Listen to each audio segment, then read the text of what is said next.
Hello, my name is Mrs. Pryor, Head of Careers at Grosvenor Grammar School.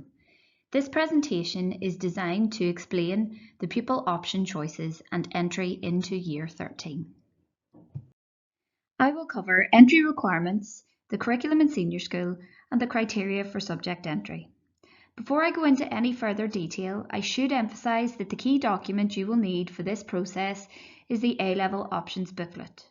The booklet will be sent to you via email and will be available to pupils via Google Classroom. It includes all the entry criteria and the details about each subject, including any specific entry requirements which may apply.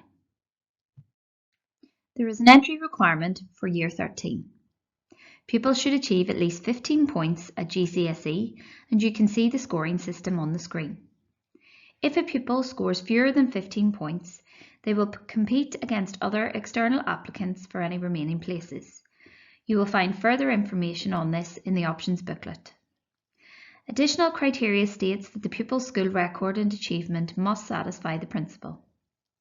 Lastly, pupils need to choose a suitable match of subjects which can be accommodated in the timetable and for which they meet the criteria. Some subjects have specific entrance criteria, so we may have a situation where a pupil has enough points to get back into school but does not meet the entry criteria for the subjects they want to study. In senior school, pupils take 3 subjects in Year 13 and continue them in Year 14. These could be AS and A2 or a BTEC qualification. They will also have careers classes and a broad enrichment programme.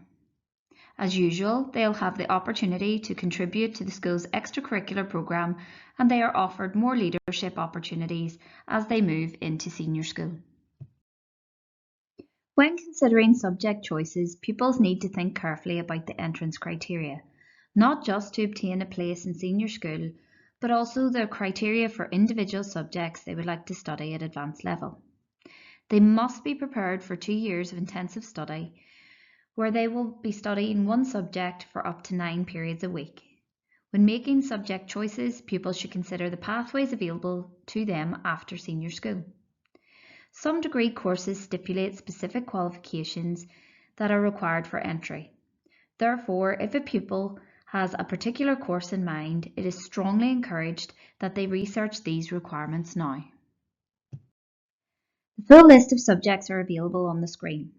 We endeavour to offer all of them, and we endeavour to accommodate everyone's choices. However, we cannot guarantee this, as it will depend on the numbers of pupils applying for each subject and the combination of subjects involved. Pupils need to choose 4 subjects in preference order. They will be allocated 3 of these, and we try to accommodate as many preferences as possible. Please note, unlike other science A-levels, life and health science can be chosen with pupils having only studied GCSE single award science. It is also worth noting that the subjects with an asterisk are new to our school curriculum complement. In choosing their subjects, we encourage pupils to think about the following.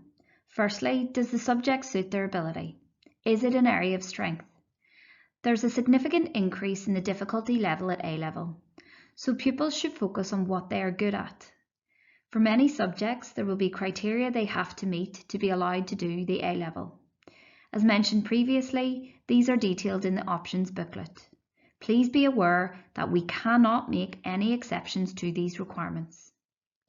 Secondly, they should look at the skill areas covered by their subject combination and how they may help them in the future. Even if they don't use the content of the subject in future, they may find the skills very valuable. Lastly, are they motivated to study the subject? Their motivation may come from interest in the subject or because they need it for a career. If they have a specific career in mind, they should research carefully which subjects they need to study, as many degree courses require specific A-levels to be studied for entry.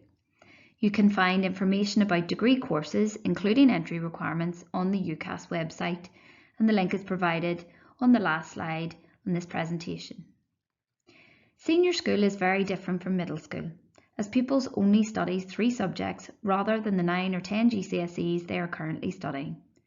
It's therefore important that they choose their subjects carefully. It should be something they have enjoyed at GCSE and are interested in learning more about. The dates for the process are on the screen. There are some subjects which pupils haven't studied at GCSE. These are travel and tourism, health and social care, life and health science, psychology, sociology, and BTEC sport. Pupils will hear more about these subjects throughout the coming week. Pupils will have individual career interviews with their careers teacher before they make their final decision. This will allow them to ask questions and talk through choices.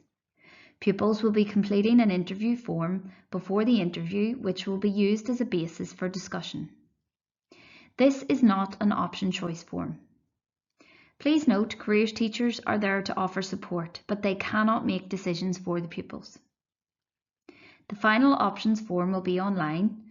A link will be emailed to you. The deadline for submission of the options choices is displayed on the screen. If pupils miss this date, there is a risk there may not be a place in the class of their chosen subject if it becomes oversubscribed. We have been talking about decision-making strategies in careers classes to help with this process, and pupils will be using a variety of websites to help them with research. Details of these can be found in their careers booklets. An electronic copy is available on the Google Classroom. These choices can seem daunting for some pupils, but we are here to support both pupils and parents through the process. If you need any further information, pupils can contact their careers teacher, or you can get in touch with me by phoning or emailing the school. Thank you for taking the time today to listen to this presentation.